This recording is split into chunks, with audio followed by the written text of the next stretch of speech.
I'm Carol Cohn, and welcome to Purpose 360, the podcast that unlocks the power of purpose to ignite business and social impact. I always love reading a CEO letter that provides valuable information and background to prepare for a conversation with a Purpose 360 guest. Today's guest is Kim Olson. She's the Chief Communications Officer of Land O'Lakes, one of America's premier farmer and member-owned cooperatives. They returned $19 billion in revenues last year. There's so much to this over 100-year-old organization. Let me read you a little from the letter to provide greater insight.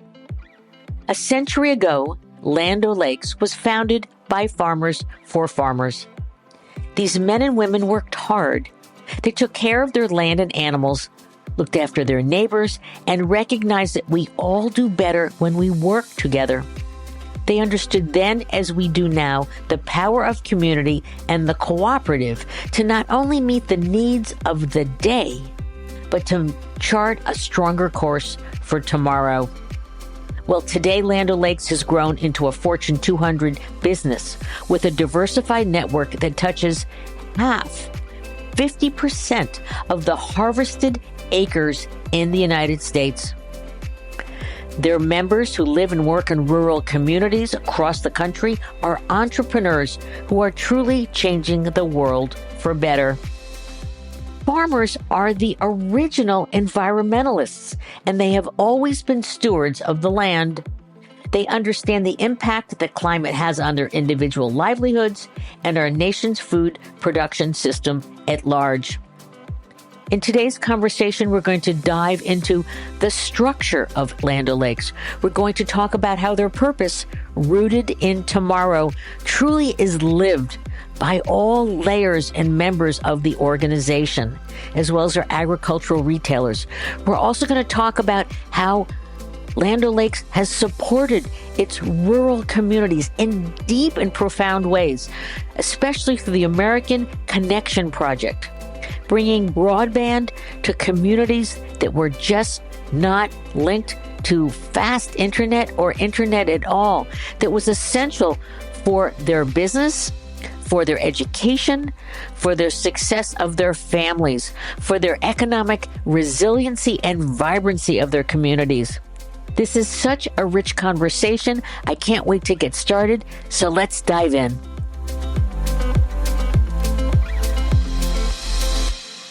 Welcome to the show, Kim. We're so thrilled to have you here.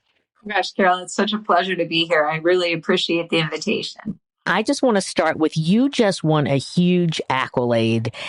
So can you share that with our listeners? Because it's going to get their attention, and then they're going to listen to the entire podcast, and then they'll play it again because it's so great. Well, fantastic. We, on June 21st, which was just last week, Time announced that there are 100 most influential companies in the world. And we were named one of those companies. So Land O'Lakes was in the category of Titan. And so we're all just quite honored and thrilled to be among those companies, including, Microsoft and JP Morgan and Apple. And it's been very exciting for us. And I know that you were very excited that your CEO, Beth Ford, she was like shoulder to shoulder with those titans. So she's seen as a titan too, because she's feeding so many of us. It's my understanding that Land O'Lakes has 50% of the acreage in the U.S. that's being harvested. So we better really make sure that we know how incredible farmers truly are, which is one of your taglines. We touch 50% of the harvested acres in the nation, and we're real proud of that. I can tell from just looking at all your wonderful materials. But let's just start out with a little bit about your background and how you got to this incredible position in your career. I've been very fortunate because I've worked across communications across industries. That's something I always liked about the function, is that you could go in different types of organizations and get different types of variety. But I love the discipline of comms and storytelling, and really telling folks why they should care about different issues and different subjects. So I have been on the ad agent, or on the PR agency side, primarily Weber Shandwick. In my past, I started out at an ad agency, and after finishing journalism school. And then I've worked for some very, very big companies. So I've worked as VP of comms for United Health Group.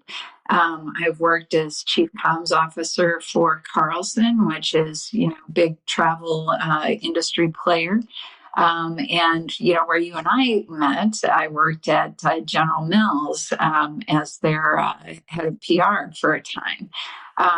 So it's been really an interesting journey. About 8 years ago, I decided I wanted to go back to corporate side, and Land O'Lakes came calling, and I have never looked back. They're an extraordinary group of people. What is it like to be a steward of a company that is over 100 years old? It's privilege, really. We are working on behalf of a community that literally keeps us alive, right? You mentioned, 1% of the population is working in agriculture, and 100% of us need to eat. And at the end of the day, there just aren't really too many people in the world who understand ag. So, as I'm trying to help with a better understanding of ag and the people that bring us our food. 98% of U.S. farms are family owned and operated, and 54% of Americans think that a majority of food in the U.S. is produced by large businesses, and it's simply not true. Rural America is challenged, and I'm going to lead into some of the great programs you're doing to really support rural America. But what's it like just to live in rural America today? I can tell you a little bit about that. And the reason I can is because we're a cooperative. You had mentioned earlier that Land O'Lakes were, 213 on the Fortune 500 list. So we're obviously a functioning business, but we are at our core a retail member and farmer-owned cooperative. But our business today includes 1,300 dairy farmers, just under about 1,000 local ag retail owners. We've got over 500 ag producers. So through our member and retail owners, our farmer and cooperative has a network of 300,000 producers. And as we mentioned at the front, touches about half of America's harvested acres. We have a presence in 10,000 rural communities across the country. As you mentioned, the industry has a number of challenges right now. We've got inflationary pressures, consolidation at all levels, available labor. Research and technology is always changing and getting more complex, but there's also all kinds of opportunity in that. We like to say that our farmers are the original entrepreneurs. I have never met people that work so hard with such commitment and just resiliency. Because we mentioned rural communities. They're living in communities who are the foundation of what we're dealing with and addressing and challenges in country. The education achievement gap is high. There's lower healthcare outcomes. Hospitals are closing. Main streets, businesses are losing out to bigger businesses. They have lack of access to credit, lack of fresh food in America's heartlands, which is ironic. And in many parts of the country, you're trying to create more food with less available water and less available land. So the interesting thing for us, and one thing that should make people sit up and pay attention, is that the planet's population is set to grow to about 10 billion people by 2050. And during that time, we need to produce more food than the last 8,000 years combined. So we have to get this get this done with less water and less arable land. And there is just not a good awareness of that. We say food security is national security, and people just don't know. So we're trying to raise awareness about the essential nature of what our members do. You have this purpose rooted in tomorrow that is in all your core materials. What does that mean to Land of Lakes? So our origin story is a century ago. We were founded by the farmers, and these farmers wanted to sell their products together so that they could get better marketplace placement. And the power of bringing that story and that heritage together was one of the things that she was very interested in. So, for us, we started this work because we wanted to bring the story of the enterprise together to benefit the whole cooperative system. And we needed a compelling purpose to rally around for our teams, both our current employees and future employees. We want to attract talent. And if you want to make a difference in the world, geez, you can do that if you're working in agriculture. And the other thing that we really wanted to do was change and reframe kind of the narrative around rural America in the media and in the culture, and talk about the whole ecosystem that supports farmers. I love that it's rooted your past in tomorrow, which is your future. So that's beautifully done. How do you engage your various stakeholders internally, your employees with your purpose, even your board with your purpose? How do you get them involved? It's interesting. I would say the employees aren't hard, because the employees sort of say, oh my gosh, I've got an opportunity to change the world, point me in the right direction. And when we, increasingly we're trying to make sure that our employees know more about our members and our members know more about employees. And when you hear the stories of how our members are functioning and what our ag retailers are bringing to the world, it's just inherently inspiring. The resilience, the creativity, the passion. You're continually finding solutions to the question of how we're going to effectively and sustainably feed a growing population. So that drives you. Everybody eats. So when you are doing work that has that big of a footprint, it's not hard to sell that. It's whether we're, convening stakeholders and policymakers, or, advocating to close the digital divide and bring broadband to communities, or pushing for investments in ag research, generating awareness of the fragility of the global food supply, as we discussed, or working with the farmers to adopt new technologies and optimize their fields. We're just like, if you are looking across the spectrum at what's important in the world right now, we have an opinion and a place in all of it. And it's beautiful the way that you're thinking about that. It sounds very much like the healthcare business. Like when you're in the healthcare business, you're saving people's health. When you're in the food business, you've got a lot of, well, maybe not competitors, but others in the CPG business. They don't have the closeness to the land that you have, which is so extraordinary. And I want to talk about some of the great things you have done to begin to really storytell the melody of the farmer. So in 2016, you had this incredible video. It was like, I call it Ode to the Farmer. It's a poem, isn't it? That is told with the most beautiful photos. So I'm just curious about that. And then I want to get into SheIO. Yes. Yeah, the video that you're talking about was it was a poem that our former chief marketing officer found from, I think it was the 18th or 19th century. And he just felt like that spoke to how he thought of all of the people that he was meeting in his day-to-day work. And SheIO, that was kind of an interesting ad. At the time, we featured female farmers, because everybody has this stereotype of a 60-year-old man out in the field in his overalls. And really, women are just as representative of rural Americans and farmers and folks in the agricultural community. They stand side by side with their husbands and fathers and brothers, and often they are leading. Leslie Stahl went and toured their farm, and some of that footage made it into our story about our CEO, the magnificent Beth Ford.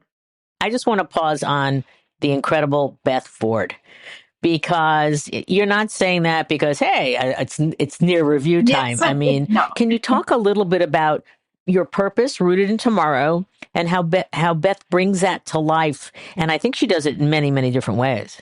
I've never met someone who is smarter or more dedicated to bringing everything she has to bear in getting progress for her members and her member owners. And as she does it, she is constantly thanking, including, and elevating her employees and her team, which I very much admire. She's consistently on, world's greatest leaders list, well earned, and just what she's done with her platform. She saw an opportunity and said, "Okay, I'm going to get some attention. I'm going to take this attention, and I'm going to make people aware of the things that my farmers face and my retail member owners need to happen." And that's just been an amazing thing to see. She's just a force of nature. Oh, that's so wonderful. That's really, really inspiring. Can you talk? I bet she had at least a say in the American Connection Project. And so can you talk about what it is and the impact that it's having? Because it's really scaled and impressive. We are all very proud of that work. So when Beth was named, she went out and she immediately went to our members' locations. And one of the things that she noticed was that there was not connectivity in the way that they needed. So if they wanted to do their homework, they had to drive to the local McDonald's. If they wanted to, sometimes folks are taking virtual jobs to supplement income, and they couldn't do that. If they wanted to do sustainable farming practices, a lot of that is informed by data, and you can't get the data if you can't connect. So she started, our approach was three-part: awareness, advocacy, and action.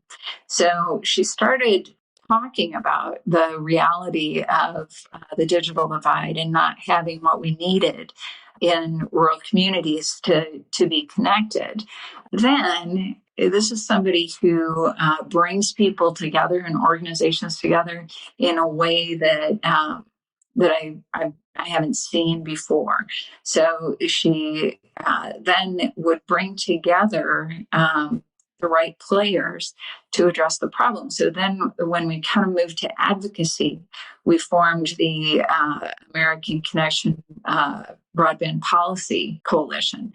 And that coalition was 175 members, and it was everybody from the Cleveland Clinic to Tractor Supply and governmental organizations and everybody in between. And so then that group started advocating together as a voice to get better broadband connectivity. And, based on that effort and many, many others, we got broadband into the infrastructure bill when that was passed. Beth was there at the signing, so that was something that made us all really proud. Oh, that's exciting. Yeah, very exciting. Yeah. And then on the action front, we continue to do policy work and bring dollars there. when you look at that infrastructure funding. We are doing rural broadband work with partners to get service providers out there and help them expand into the key geographies. We have the American Connection Core, which is we have 75 fellows who are working in communities to organize and supply and take the funding that we've got from a successful grant. Now, again, this isn't costing Land O'Lakes anything. It's us, convening a group to fund it, and we are partnering with Leader for America and 19 other ACP partners. And then we put these fellows back into the communities. We also have so that's the American Connection Core. Then we also have the American Connection Communities. So we have a few of these going now. Corey is a partner of ours. Once a community is connected, the partnership with Corey, which is the Center on Rural Innovation, helps them kind of close the gap from an economic perspective. Aberdeen was our first. And we're working with them to attract tech jobs in ag technology, and then we also launched Manitowoc. So we're doing a lot of work there, and are really very very proud of that, and it's evolved nicely. I mean, this is a holistic approach to people empowerment, economic development. I mean, food production efficiency and also education, for the families and such. And I'm sure there's healthcare that's benefits too, because they've got broadband and they have greater access to the internet. So you are to be commended, because you didn't just say, hey, we're going to go try and get some grant money and we're going to add some broadband. I mean, that was like step one. There were like 5 or 10 steps in this, and it's extraordinary. And we're just seeing where things like this can go. I mean, I remember being in Chicago when Beth was newly named, about 6-8 months in, and she was speaking to a business organization there, and she starts talking about this need, and it was surprising that people just didn't know. It's like, well, we can help there. And then it all sort of rolled from there. And it takes someone with vision and persistence and a long view. And I love the fact that you have so many partners that are extraordinary. And I love the fact that, for example, you talked about Tractor Supply, but you also have Microsoft and Zoetis. So, you've got the breadth of the different organizations that are coming together in your core. Connection Core is just fantastic. So yeah, love that. That's really great. Let's talk a little bit I want to talk about innovation. First of all, to our listeners, early innovations, butter from sweet cream. Originally, it was from sour cream. Then you created the individual wrapped wax flavor protect wrapper, which I love. I think that's great. It keeps, the other smells in your refrigerator away from your beautiful butter. Then you commercialized spreadable butter on a national scale. Then you did half sticks to make small batch cooking easier. Now that's on kind of the product side, but let's just talk about the drones, the soil sensors, the carbon sequestration, your dairy sustainability field reps. You're not just making the butter and the cheese, you're also improving the abilities, the efficiency, et cetera. So share about Truterra. We look at sustainability a little bit different than most companies. Like everything we do, we look at it through the eyes of our farmer and retail member owners. So, whether they're the farmers themselves or the retailers who support the farmers and advise them, we're always going to look at things through that lens. They recognize the threats to their operations and the futures that are presented by something like climate change, and their day-to-day decisions are kind of shaped by that understanding. So we recognize our responsibility to support them as they navigate these challenges. Now, as we're thinking of that, Truterra is are kind of our answer to those challenges. So it's a sustainability business that helps scale on-farm stewardship on farm by working with and through the infrastructure farmers rely on. Now, what that means is farmers meet with our agronomists or our retail member owners, agronomists, and they get advice and services from their ag retailer, and those are our members. So the business Truterra is really built on the idea that farmer ROI can generate environmental ROI. So we see it as an everybody wins thing. So most recently, we launched Truterra Sustainability Services, and that's just this comprehensive suite of agronomic and financial resources for farmers who are transitioning to more sustainable practices. All farmers are on a journey in this area these days, and we're trying to meet them where they are on their journey, encourage them to adopt regenerative farming practices by removing the biggest barriers.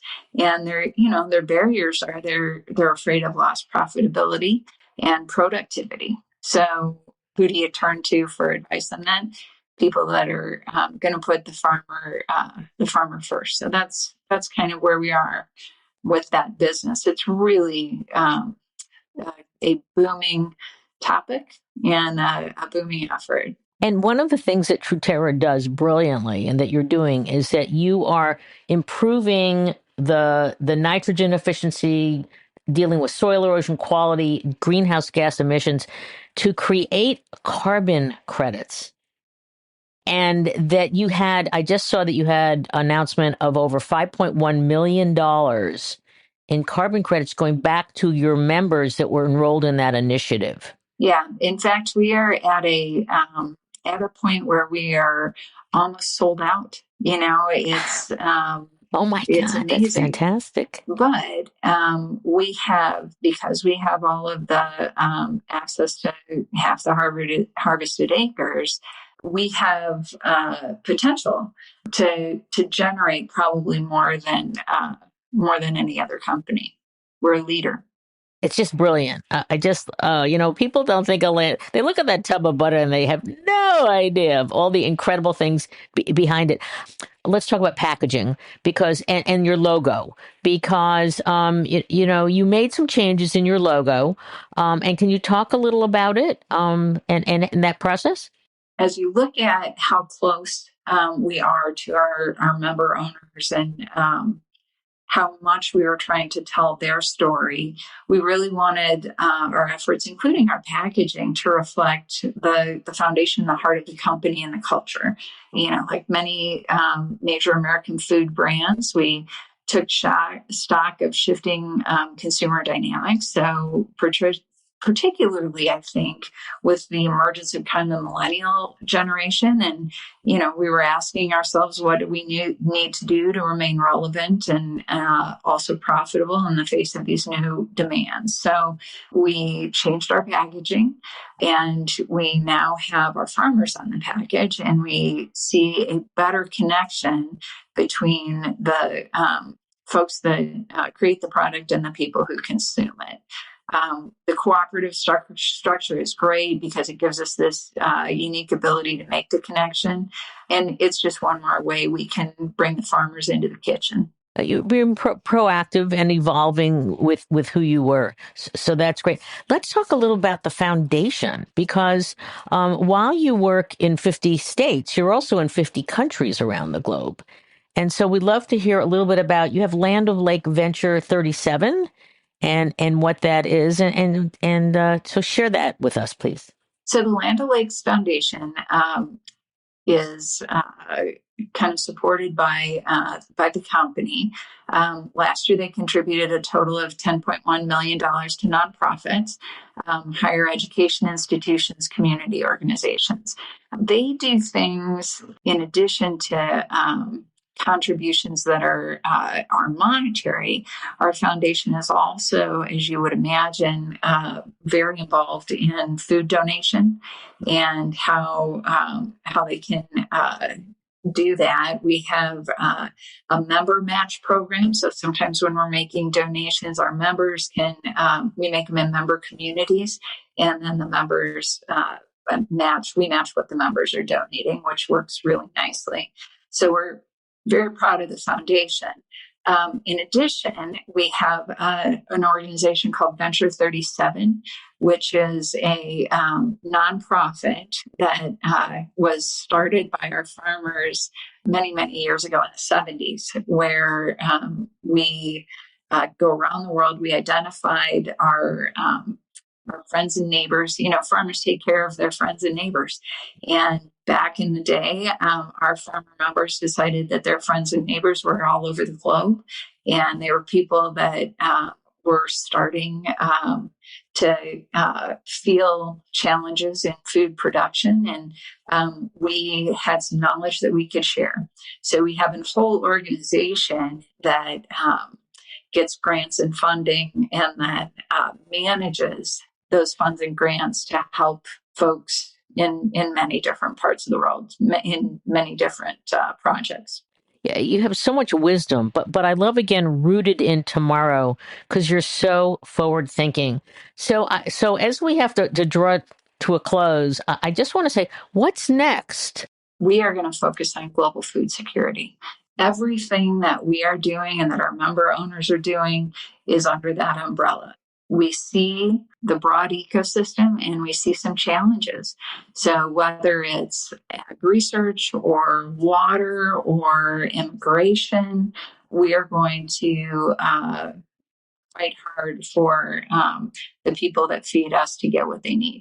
Fantastic and very broad look, but very holistic, which is exactly the way that you approach your business.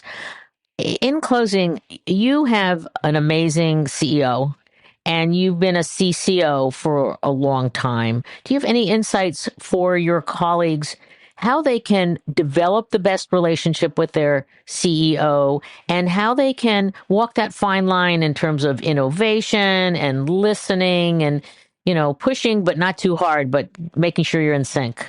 A couple of things I would say is, read everything, watch everything. So, funny story. As you can imagine, my email every morning looks like you would think. New York Times, Wall Street Journal, Time, Fortune, Axios, the Washington Post, USA Today, all of that stuff. But also, it's the Real Housewives. It's the Bear. It's I love pop culture, and I'm on TikTok all the time. TikTok is listening to me, and so I am served up things that I'm so surprised when I'm like, oh my goodness, you're right. I didn't realize that. I should pursue that. I would just say to people, be authentic and be curious, because I told a funny story last year. I was down. I'm an early exercise person, and so is Beth. And I was running on a treadmill, and I was watching The Real Housewives of Beverly Hills. And I watched her come in because she was walking in the hotel gym. We were at a media event or something, and I desperately tried to switch that channel to CNN or anything. That's a great story. She walks over and, I didn't quite get it. And I just thinking, oh my goodness, well, now she knows this is who I am. So I would just say be authentic. And sometimes image is overrated. I think we try so hard to package as business people who we are.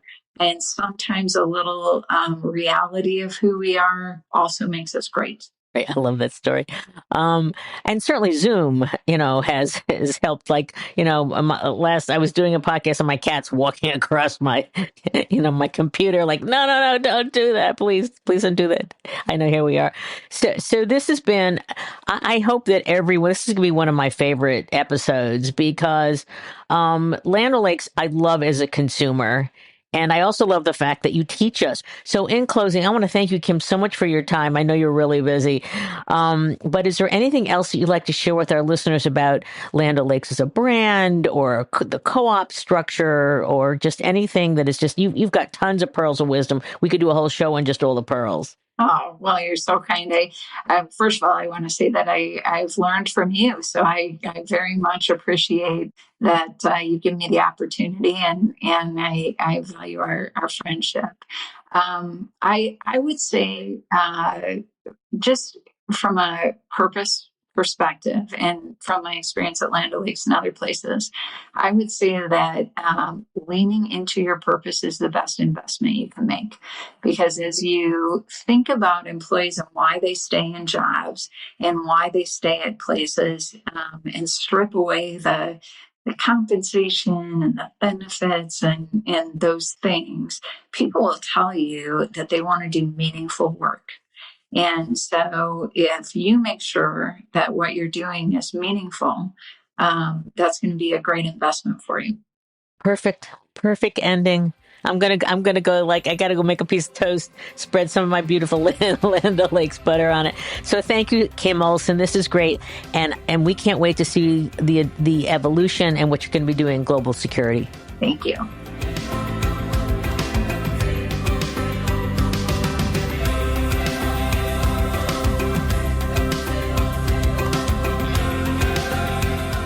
This podcast was brought to you by some amazing people, and I'd love to thank them.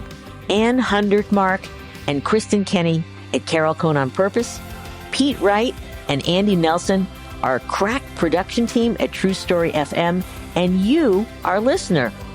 We love hearing from you, so please give us feedback. Let us know names of people you'd like to hear on a future episode. How about some new questions to ask? And also, please rate and rank us, because we really want to be as high as possible as one of the top business podcasts available, so that we can continue exploring together the importance and the activation of authentic purpose. We all know every company, every brand, every not-for-profit must define their purpose, refine it, and activate it and evolve it over time so it has the greatest impact on business, growth, and society. And by listening to these episodes and sharing them with your colleagues and talking about them, I want to inspire you to have an amazing answer to this question: what is the power of your purpose? Thanks so much for listening.